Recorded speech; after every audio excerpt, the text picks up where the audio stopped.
नमस्कार। हर साल हम सब यूनियन बजट के बारे में सुनते हैं, है ना? पर क्या कभी सोचा है कि आखिर सरकार पूरे देश का इतना बड़ा हिसाब किताब तय कैसे करती है?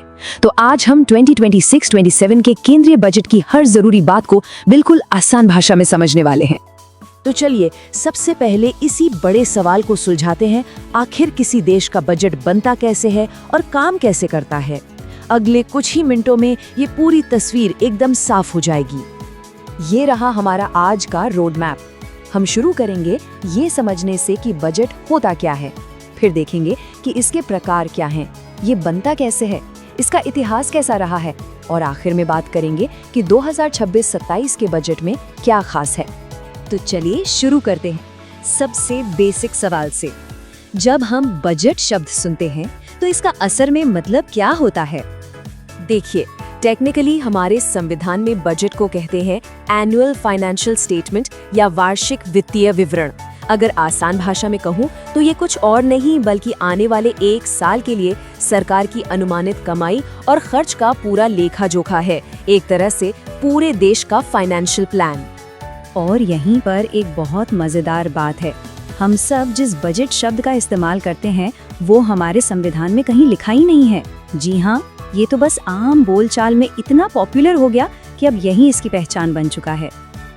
अच्छा, तो अब ये समझते हैं कि इस बड़े से बजट के अंदर होता क्या क्या है, पैसा कहाँ से आता है और कहाँ जाता है। इसे मोटे तौर पर दो हिस्सों में बांटा जा सकता है।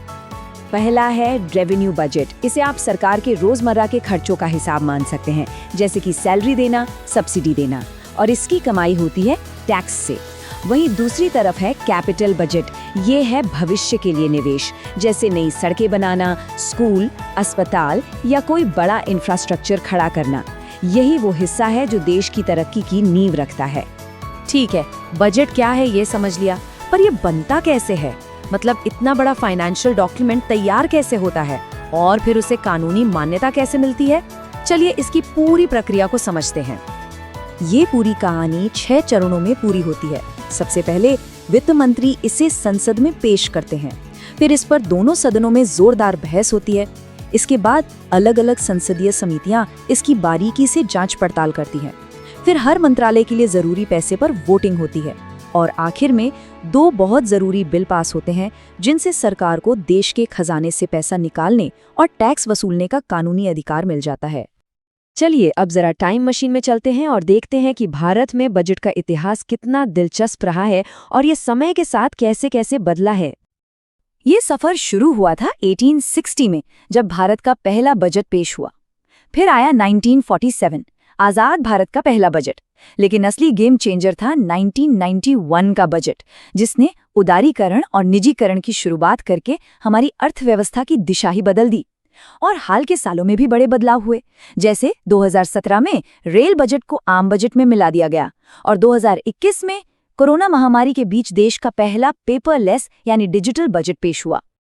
तो इतिहास से निकलकर अब हम आते हैं सीधे 2026-27 के बजट पर।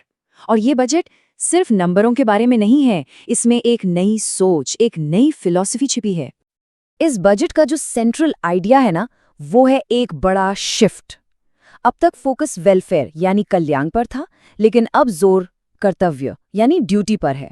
इसका मतलब ये है कि अब बात सिर्फ अधिकारों की नहीं बल्कि जिम्मेदारियों की भी है, कि देश को आगे बढ़ाना सिर्फ सरकार का ही नहीं बल्कि हम सब की एक साझा जिम्मेदारी है। और इस नई सोच का सबसे बड़ा चेहरा है युवा शक्ति पर फोकस। देखिए, इस बजट में युवाओं को सिर्फ लाभार्थी नहीं माना गया, नहीं, उन्हें अब देश की डिजिटल और ग्रीन इकोनॉमी का क्रिएटर माना जा रहा है। एक तरह से जॉब सीकर से जॉब क्रिएटर बनाने पर जोर है। और इन सब के पीछे एक बड़ा सपना है, साल 2047 तक विकसित भारत का निर्माण करना। तो कुल मिलाकर ये बजट सिर्फ अगले एक साल का हिसाब किताब नहीं है, ये तो 2047 तक एक विकसित भारत बनाने के सपने का बीज बोने जैसा है। एक ऐसा भारत जिसकी जड़ें आज के युवाओं की ताकत और टिकाऊ आर्थिक विकास पर टिकी होंगी। तो आखिर में एक सवाल हमारे सामने है, कर्तव्य पर आधारित ये नया नजरिया हमारे देश के आने वाले कल को, हमारे भविष्य को किस तरह से आकार देगा? इस पर सोचना वाकई बहुत जरूरी है। हमारे साथ जुड़ने के लिए धन्यवाद।